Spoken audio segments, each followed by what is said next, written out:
Hey everybody, welcome to Get to Know Your Wedding Pro. My name is Reed with Best Made Videos. We are a wedding videography company located in West Seattle, Washington, and I am here today with a new friend that actually ended up finding out that we are actually old friends, Danielle from VANity Photo Bus. Why don't you say hi and tell us a little bit about who you are? Hey guys, this is Danielle. Thanks, Reed. It's nice to see you again. So we are VANity Photo Bus, myself and my brother. We started a photo booth business out of a 1959 Volkswagen van. We take it around to weddings mainly and pretty much other events, anything that would want a photo booth at their events.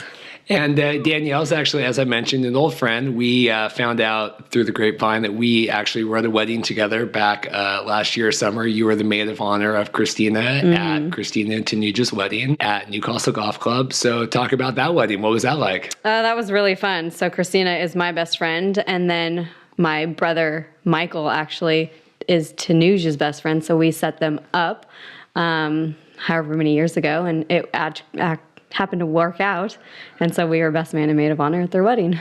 That toast is coming back to me now. I do remember this, talking about that. Yeah, it's all coming back. I was telling her off air that I have a terrible time remembering anybody that's not my bride and groom at a wedding. I've talked to mothers of the brides at wedding shows, and she goes, like, you've actually filmed, my daughter's wedding. I don't remember that. I remember your daughter. So that's great. So was that the reason you guys started this company, or was this ruminating because before that? No, not really. I think we had the idea before their wedding, but I am a flight attendant, and so I was flying with another coworker, and he said that his son and daughter-in-law run a photo booth business out of a van in Arizona, and I thought it was such a good idea. I'd never heard of it ever. I thought they were the only people in America to ever think of it. So I called the son, talked to him about it, and I said, hey, I want to take the idea. He said, go for it. We're in Arizona. You're in Washington. There's really no competition. So then after researching it, I realized that it's kind of all over the country, all over the world, and there just happened to be another company in Seattle that did it. And so I pitched it to my brother, and he said, let's do it. And so we started looking for buses, and just kind of all history from there. And so when was that? How long ago was that? That was in, I think, August of 2017. And we bought our bus in October, and then kind of started it in November. So you guys are really moving, because what is it, May now? And somebody from my own heart who, when I got my camera, it was 9 months before I quit my job and did everything. So it is something to be said to move quickly. I think it's a great idea. I love the name. Thank you. I love the VANity Photo Bus. It's easy for me to remember. How long have you guys, is this something you've always wanted to do? I mean, you start a business? Yeah. We've always wanted to start a business, my younger brother and I. We just have never pulled the trigger, or we never didn't know what we were going to do. We've thought about dog daycares, because those are pretty popular right now. But we've never really actually done anything. And this seemed like something that was easy to get into, not a lot of overhead, buy a bus, put a photo booth in it.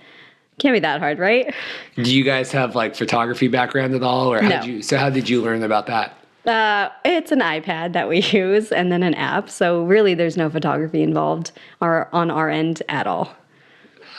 So back to being a flight attendant, because I think that's a pretty interesting thing. What led you into that, or how did you wind up going down that path? My mom, she was a flight attendant for 20 plus years for Alaska Airlines, and I never wanted to do it, but she kind of convinced me back in 2011 to start, and I said, fine, I'll apply. And I did, and I love it, and I would not do anything else. It's such a good job. So I would have to think that when you're a flight attendant, you have to deal with a lot of different, management of people and their expectations and customer service. Talk about that, and if you agree that translates good into, being a business owner now and dealing with lots of expectations on that end.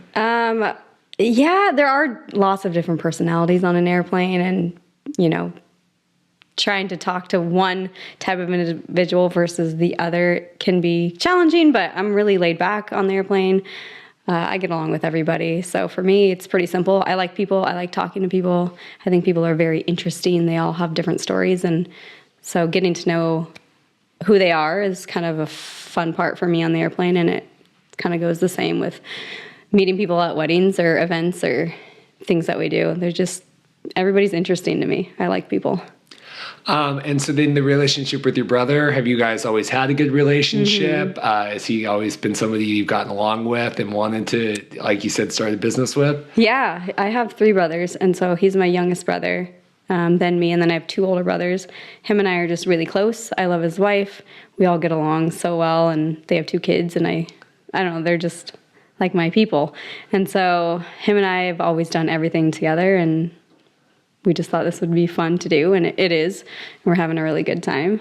And so you guys are both working full-time still. You're a flight attendant. You said he works at Anthony's. Yeah. Talk about that balance between, not only starting the business, but running the business while kind of working full-time still. Yeah, it's really tough. Just because he lives in Auburn, I live in Berrien, so the bus is stored at his house. And anytime I want to work on it or we want to work on it, I have to go to him. So it's just, that part is really hard to juggle. But like this entire week, I'll fly in the morning, and when I get home, I'll work on the bus stuff, make props or make backdrops or emails or things of that nature. But it is kind of tough because he works nights, I work mornings, so it's hard to get us in the same place at the same time. Do you work a consistent flight route, or how does that work? Not really. I mean, yes and no. I do a lot of West Coast. Today I went to Salt Lake City. Most of the time I go to Oakland, San Jose, Vegas, Denver. So something kind of 2 hours away and back. Leave around 5, get back around noon. So you just got back from Salt Lake. And now you're here doing the podcast, and then you're probably going to go work on the bus this afternoon. Yep. That's dedication. Yeah. Have you always had that drive, that entrepreneurial drive? Yeah, I think so. My dad, he's owned his own businesses my whole life, and I think I just got it from him. I've always ran lemonade stands or babysitting services. I house sit for a lot of people. I don't know, I guess I like being my own boss. So talk about this bus now. How did we acquire that, or where did that come from? So I looked at lots of buses, and my brother and I both did. We started out in Washington, and there's 2 different types of buses. I don't know if you're familiar with them. I was not at all. I'd never actually been in one, drove one, nothing. But there's 2 types. There's a bay window version and a split window version. And when I was researching all the companies kind of around here in Oregon, the one in Washington, Arizona, they all had the bay window version typically. And so that it's like one solid front window. And we didn't want to look like the other company in Seattle. So we started looking for the one with a split window. And that's just 2 separate front windows. And sometimes they pop out. They're called safari windows.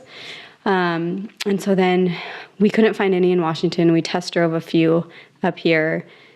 I have a brother who lives in California, so I went down there to visit him, test drove a couple down there.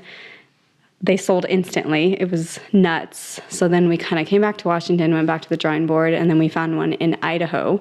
So I flew over to Idaho, test drove it, bought it, and then a few weeks later went back and drove it home. And that was in October. Because, you're probably, there's probably not a lot of other people looking to start a photo bus, but like me, collectors or restoration people or, anybody else that might be interested. Yeah. So what year is it? It's a VW? It's a 1959. So it's pretty old. And it's like, it's bright blue, right? Mm-hmm. So it's certainly eye-catching. Yeah, it's two-tone, so it's white on the top and then kind of a lighter blue on the bottom. And it's beautiful. It's pretty rare. It's a transporter type 2, I believe, like a microbus, and it has double doors on both sides, which is extremely rare. We really lucked out. I mean, the bus was in immaculate condition when we got it. The person who owned it, her and her husband divorced. She wanted it in the divorce, didn't drive it for 5 years, was going back to school, so she was selling it. And the inside was gutted, which was great for us because we wanted to gut it anyways for what we were doing. And then my brother and I fixed up the inside, and just kind of it happened from there. So are you pretty handy when it comes to that sort of thing? Or, I wouldn't even know where to start with that sort of thing. No, we weren't at all. We just kind of YouTubed everything and asked help and advice from so many friends and family, and we had a lot of people help us. So it was cool. What's that like to kind of be able to count on support like that and know that you kind of have the support of your friends and to kind of help get your dream off the ground? What does that feel like? It just feels great. It's nice to know that people do care about us and want us to succeed. And I hope we can help other people one day if someone else is trying to, start something or whatnot. Just as long as it's not a photo bus company. Yeah, right. In Seattle. No, I welcome it. I think it's really cool on its own. I want everybody to have a photo bus. It's really fun. So in October, so you get the bus, you fix it up. How long did that restoration process take? Probably maybe a month total or less, just because, again, we were on opposite schedules, so we really only had the weekends to put it together. So yeah, probably about a month. And then our first thing was Apple Cup. We bought a ticket to tailgating and kind of debuted it there. Talk about that. That's fascinating. Yeah, so I called UW, and they said if we wanted to be a vendor, it would cost this much to be a vendor, and we didn't think that was necessary, so we just bought a tailgating spot and kind of opened it up for free and passed out business cards, and as long as we didn't charge, they said it was fine. And so that's what we did, and we actually got a couple business opportunities from it, and so that was good. Was there like a line out the bus, or how did that work? Kinda, yeah. It was a hit. No one people have seen it, and there was definitely people that were like, oh, we've seen this before, but not a lot of people have, and I thought it was such a cool idea, and it made us feel like it was a really good move and great to start, and so it kind of just validated everything that we were doing. So I know nothing about sports. Okay. I do know what the Apple Cup is. When is the Apple Cup? It was November 25th, right after Thanksgiving. Okay, so end of November now, you guys have kind of done your test debut. What was the next step after that? The next step was just, what did we do? We booked a holiday party from that in December. So then it was kind of just trying to advertise it, trying to market it, trying to make different props or see what worked and what didn't work. And really, I just kind of looked at other photo buses to see what people did. I didn't want to really reinvent the wheel. I just wanted to make it better. And so that's what we tried to do.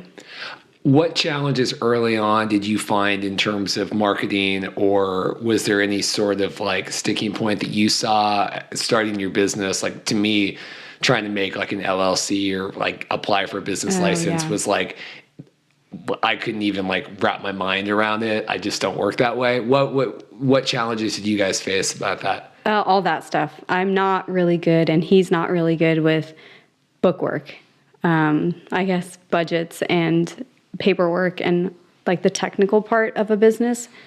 Him and I can do our great customer service. We can talk to people. We can do the hard work. We can build anything. But when it comes to paperwork and numbers, and our brain doesn't work that way either. We're really hands-on and customer service people. So that's really challenging, and I think it still is for us. We're learning day by day how to do those things, but still that's a challenge for us. Yeah, I talk with a lot of people about that they think, oh, I'm a photographer, or I'm a DJ, or I run a photo bus company. Like, you also have to be a marketer and a web developer and an accountant and, like a designer. So, I mean, it is really hard. So now in terms of like weddings, you said you booked a holiday party. What has been the response, I guess, when you show people or when you show clients, whether it's at a wedding or elsewhere, like what kind of response do you get from people? People love it. They think it's awesome. And it really hits all generations and all people. I have dads that come up to me, oh, we used to have one of these when we were a kid, or even moms or like kids of the parents that had them and say, oh, our parents had one of these, or, oh, we think a photo bus is so cool. We've never seen it before. We get such good feedback. It's really fun to see. That's the best part. Yeah, I love the idea of a photo booth just in general. Like, we had that at our wedding. I remember years ago, I had done just a vendor, like a tour for a bunch of people, and there was another photo booth company there, and we did just like an after party just for the attendees. And you would have thought that was, and this is like, these are like wedding vendors that spend every weekend at weddings, and you would have thought that like they had never seen a photo booth before. I mean, it really is remarkable, like kind of the fun and attention it draws. I mean, talk about, you got to have people hanging out of the bus and stuff. What's that kind of like? Yeah, so we did a Seahawks game too. So I did the same thing. I drove it down to a Seahawks game. I paid a vendor, a hot dog vendor, right outside CenturyLink, $20, and he let me park right next to him. And we had 12 grown men hanging out of it. It was awesome. And so now our challenge is to see how many more and more people we can get in it. So I think our record is like 13, which is pretty fun. I don't know. It's kind of a fun game. Talk about kind of you said the mechanics of the bus. So, you got the iPad and whatever. In terms of like, are you guys designing like what comes out of that? Are you, like you said, you're building props? I mean, talk about kind of all those nuts and bolts that maybe people don't think about when it comes to having the photo company. Yeah. So whatever event or wedding or theme the event or party is, we kind of go back and forth with whoever's, the host of it, and we'll tailor the props kind of to whatever they want. We just bought a Cricut machine. I don't know if anybody has ever heard of a Cricut. They have them at, say, craft stores like Michael's or Joann's, and it's this machine that does cutting. And so it can cut anything. You tell it what you want. If you want it to cut stencil letters, or it can cut, use it for props, because my brother and I are not crafty in any way. We don't have the best handwriting, nothing. And so the Cricut, we've been using it to make backdrops. So we'll cut out bigger letters, stencil them, draw around them, and like paint the letters. So we do a lot of that. So making props, making backdrops. We do kind of design the photo strips that print out. There's a little logo part on the bottom where you can personalize it and say whatever you want. So we do that. We just use a printer, and it connects to the iPad and through Wi-Fi, and it just prints out instantly there. Yeah. When you guys started, like, you kind of did this like guerrilla style marketing, with the illegally parking at the Apple Cup. What was in your wildest dreams, what was your expectations versus like how, like the reality so far, like where we are today in May? I thought we would be blown up. I really did. I thought Russell Wilson would see it because I tag him in every post. And I thought he would pick it up. I used to work for the Seattle Storm, which is the women's basketball team in Seattle. So I tried to contact them thinking like Sue Bird's going to see it and just call me up, and say, hey, Danielle, we need your photo bus outside Key Arena for our game tonight. So my expectations, that'll get there one day, but right now it hasn't. Why do you think that is? It's really hard to market. I don't know how to. I'm trying, and I really just look at other people and see what they do.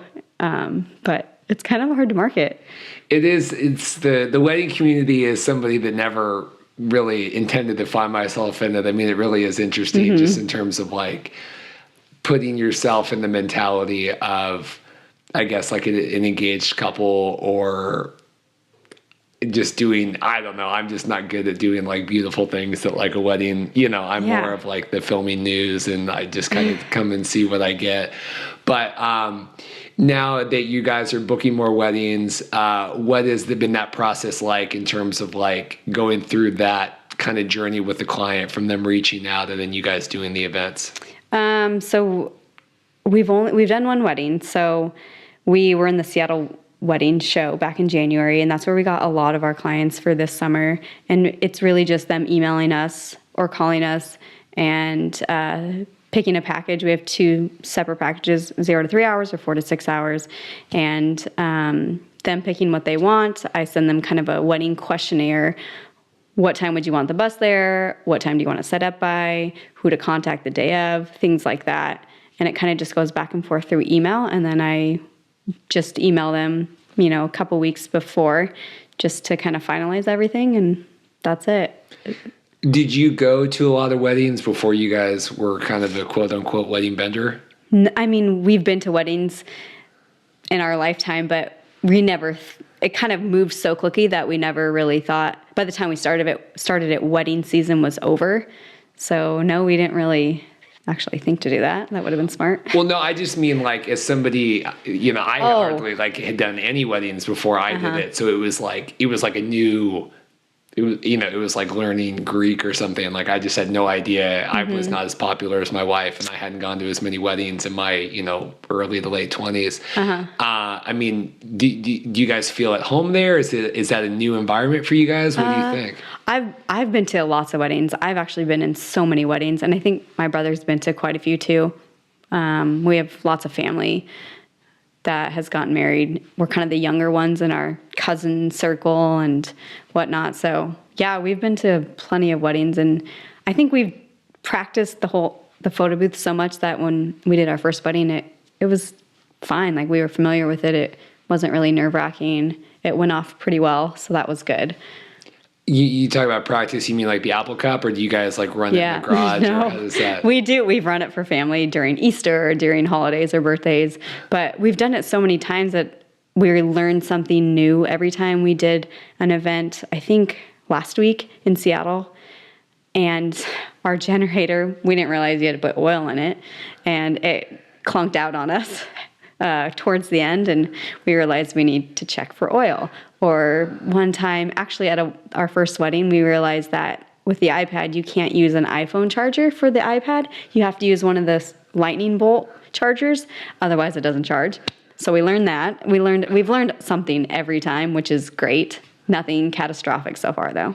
But see, I do think that's fascinating. And I told you that, I think that a good thing about this kind of interview series is hearing from a lot of people, because there are people that have been doing this 30 years that, could go through a wedding with their eyes closed. I certainly feel as though I am getting more comfortable as this summer approaches, where I used to get, a little panicky before I would go to weddings. I feel like I'm slowly transitioning out of that. I don't think those nerves will ever go away. But then you guys, kind of learning this and going through it, I mean, I think it's really interesting.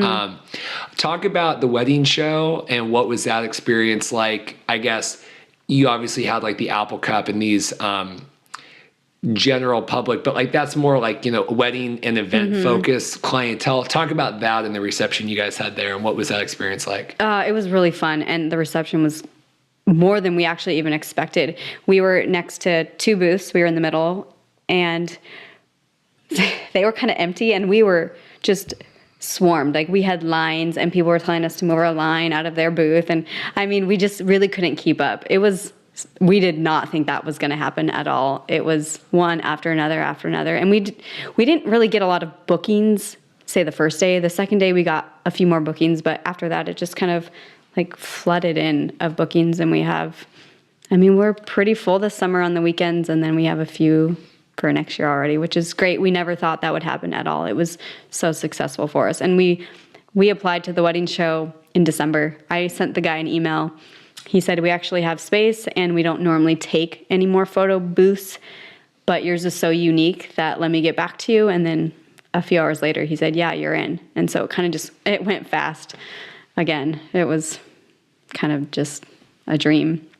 That was a similar, I got in, so this will be our fourth year at the wedding show. I was the same thing. I applied in October, had no real expectations of kind of getting in.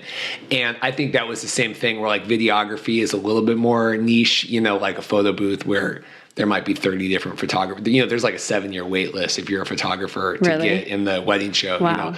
I talk to photographers now, and they're like, yeah, I'm thinking about applying to the wedding show. And I go, man, I'd at least get on the list, because it's legit 6 or 7 years. Holy cow. But yeah, it was the same thing for us, right? We got in there the first year and had no real expectations. And now, kind of once you're in, you're in.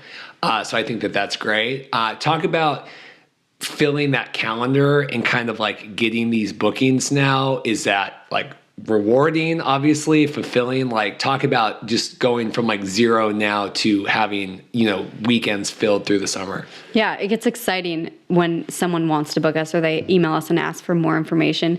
It kind of is sad when they don't ever respond back or they don't actually follow through. But when they do, it feels so good to know that someone wants us. They trust us to actually be at their wedding, and they trust that we're legit. Because before we started booking, we hadn't done anything. This is our first year.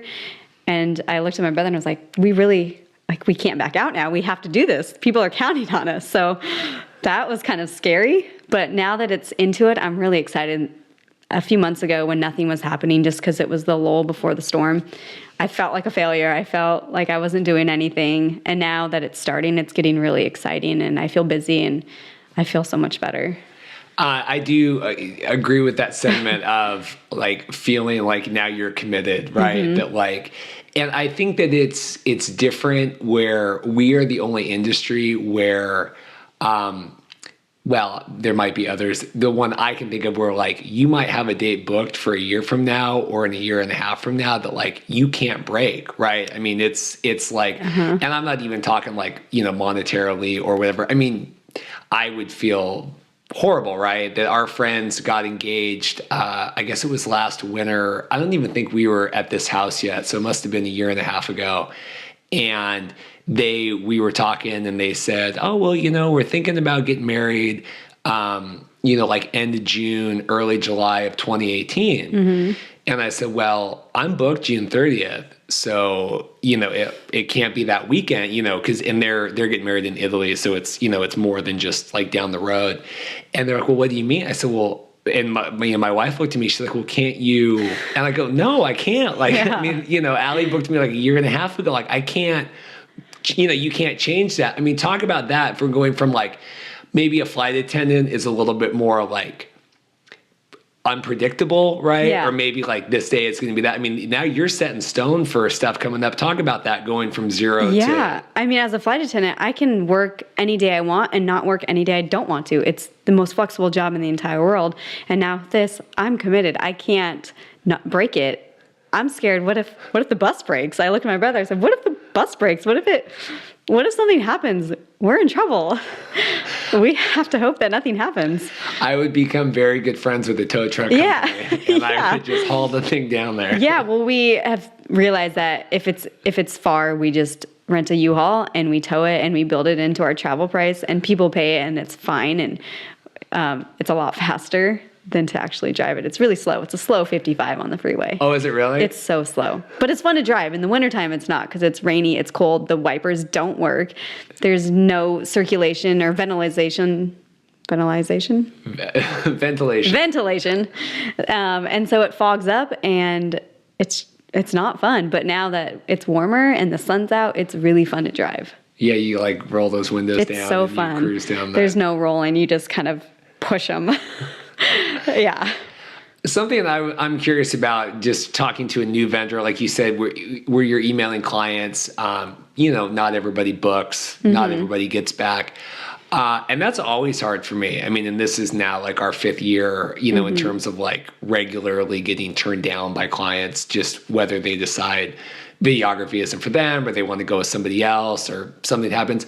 Talk about, and not like rejection is a bad word, but like talk about that rejection and like what is that hard, or do you get used to that? It is kind of hard in the beginning because we want everybody to love us and we think it's so fun. And anybody that emails us, we think, oh, we got somebody. And then you don't have anybody until they actually book you. And so it is kind of a letdown.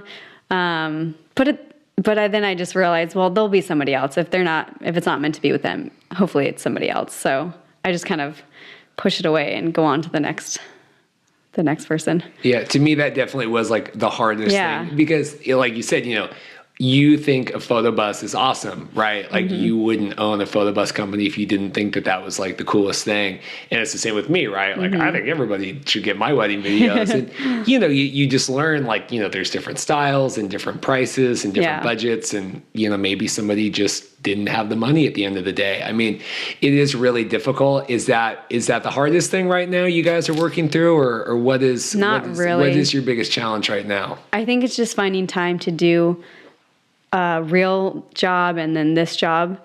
I think that's the hard part, just because my brother and I were on different schedules and we don't live in the same. We live close, but not that close. So it's hard to find time to get to each other. I think that's the hardest part, just finding time. I wake up at 3:30 every day to go to work. So by 7 o'clock, I'm done, where you could get a lot of stuff done from 7 to 10 p.m. like normal people when they go to bed. But for me, I can't stay up that late. So how long do you guys anticipate that work-life balance going, or? I would assume, I mean, I don't plan on quitting my job. He doesn't plan on quitting his job. We started this more as a hobby. If it turns into a business, that's awesome. But really, we just wanted to do something. We wanted to see if we can do it. We wanted to have fun. We want other people to think it's fun and to have fun. We are doing a lot of charity this summer. We're doing Relay for Life on Saturday in Kirkland at VANity Beach Park. We're doing a lot of charity. We're doing a children's hospital thing. When is it? In September, I think, up north.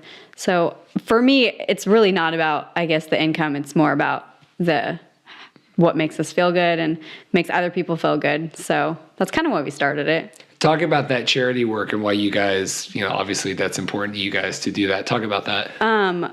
We just want to help other people. That's really was our main goal. We just think it's fun when other people are having fun, and especially kids. Like, I don't know, kids light up.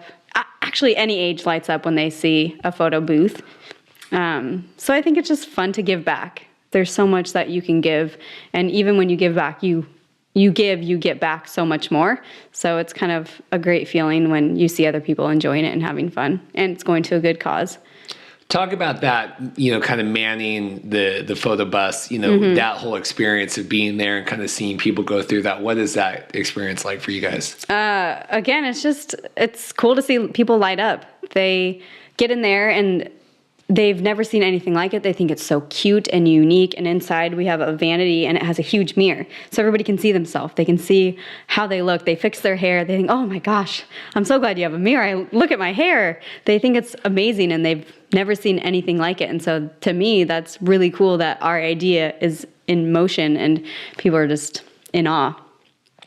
When we were off air here before we started, we were talking about like social media, right? Yeah. And like posting. Are you guys finding traction on that, or what are your thoughts on that and staying relevant on that? We try and post, I guess, as much as we can, but we're not big on social media. Me, my brother, his wife, the three of us. We're in our 30s. We didn't grow up with Snapchat and Facebook and Instagram, and so for us it's so foreign, and we don't do selfies, and so it's hard for us to show our lives because we don't think they're that fun. But we do know that it is very successful because that is the world we live in, is social media, and so a lot of information can get passed very quickly through it. So yeah, we have 300 followers on Instagram. We're really big. You do good stories. Yeah. I think it's good. I don't know. Do you like that to correspond with clients and stuff and have them kind of see if you guys are setting up at a party or something? I mean, do you like that sort of interaction, or yeah, I do. I think it gives people an idea of what we're doing and not just, I guess, what they've seen in our pictures, but they get to see who we are and see that we're just normal people and we're doing something fun. And like my brother and his wife have 2 kids and they help and they get in the bus and they get silly. And so I guess it's fun that people see kind of our lives as well. I don't know. So you seem like you're doing everything here. I don't know what Michael's doing except working right now. Where are your strengths for the business, and where do you think that you guys kind of complement each other? He keeps me level-headed. I want to do everything. I want to make t-shirts, and I want to make hats, and I want to have a video camera in there to have a live feed, and I want to do all these things. And he's like, okay, let's just get through year 1. Let's just do a wedding. Let's see if we can even do it. And I say, okay, you're right. And then I throw him another idea. And he's like, no, just calm down. And I say, okay, you're right. So I think he's great at building stuff. He has all the tools. He can do everything. He has a really good mind and an eye for how to design the inside of the bus and how to get it done. And I throw him suggestions. And he's like, okay, one suggestion at a time. Let's try this first, and then we'll do it. And I'm like, oh, well, that was a good idea. Good job. So I think he's more the handyman, keeps me level-headed, and I'm just crazy. I want to do everything now, and he kind of just brings me back down to earth. When you're working as a flight attendant, do you ever have a second to even think about it, or are you just so busy with that work? No, I think about it all the time. I think, who am I going to email? Oh, I'll see something. I'll think, oh, that's a good idea. Or this would be a good idea. or go to Alaska and ask them to use it at their events. I mean, I think of all these ideas all the time. Is that exciting? Is that, talk about like, my mind never stops. Yeah, I'm sure. Talk about just that. I mean, you've kind of expressed already, but just, having all these ideas and stuff. Is that exciting? Is that overwhelming? Is that? No, I think if I wasn't having ideas or I wasn't thinking about it, then I don't think we should be doing it, or I shouldn't be doing it, just because I wouldn't like it.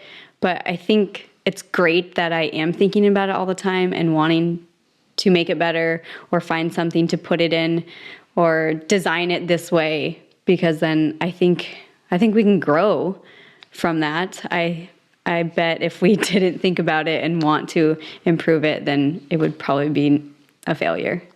Talk about, and you've mentioned a couple, but the scariest moment you guys have had so far in terms of whether it be at an event or outside, but just the scariest moment in terms of like, I don't know if this is going to work, or like, this was a really close call, or talk about that. I think last week when we were at the event in Seattle, we were at the Collective Seattle, and we did their grand opening, and our generator was going out, and we didn't know what was going on. It had gas in it.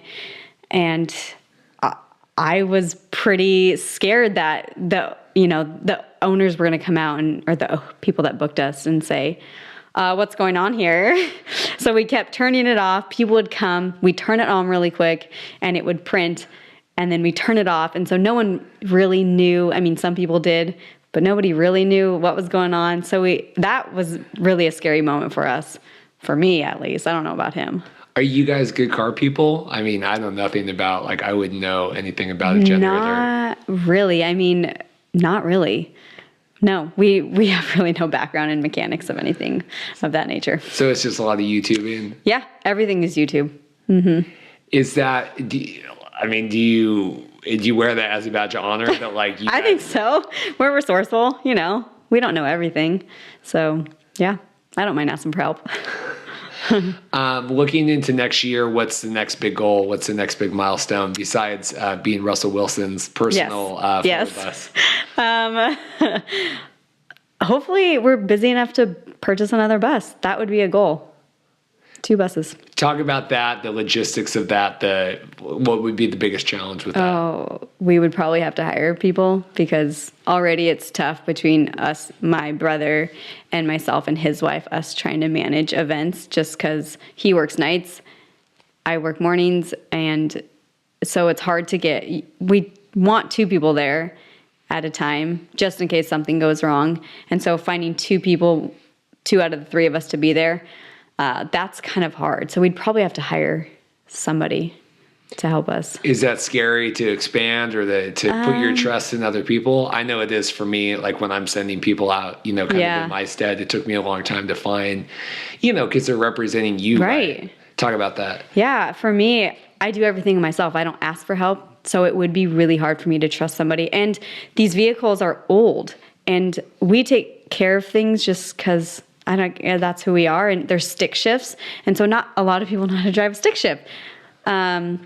So that would be really hard to trust somebody to take it out and drive it, and if something happened, it'd be hard for them to fix it or whatnot. And just even growing, like I said, the book work, all that stuff is really hard, and I think to expand and have more people and have more stuff is above me, and so I don't know if we'd have to kind of hire somebody to help with that too. If Danielle right now could talk to you a year ago and give you some piece of advice that you've learned right now to help you kind of get to this point right now, what would you? If Danielle a year ago? If you could help yourself, if you could hop back in the DeLorean and go give yourself some advice that you've learned, up until today. Oh gosh, everything works out. Like, doesn't matter what happens, whatever is thrown at you, it works out. With the event, nobody found out. Nobody knew that our generator wasn't working. But in my head, I was freaking out. So I would just calm down. It's okay. It's all going to end up fine. It's not life or death for the most part. So maybe just to relax. Well, Danielle, if people have heard you today and want to learn more about who you guys are or what you do, what would you have them do? We have our website. It's vanityphotobus.com. We're on social media at VANity Photo Bus on Instagram, Facebook. Check us out there. Follow us. Get our numbers up, please. Check out the sweet Instagram stories. Check out those stories. They're very fun. And not to throw you under the bus, it is funny every time I ask somebody, like, what's your URL?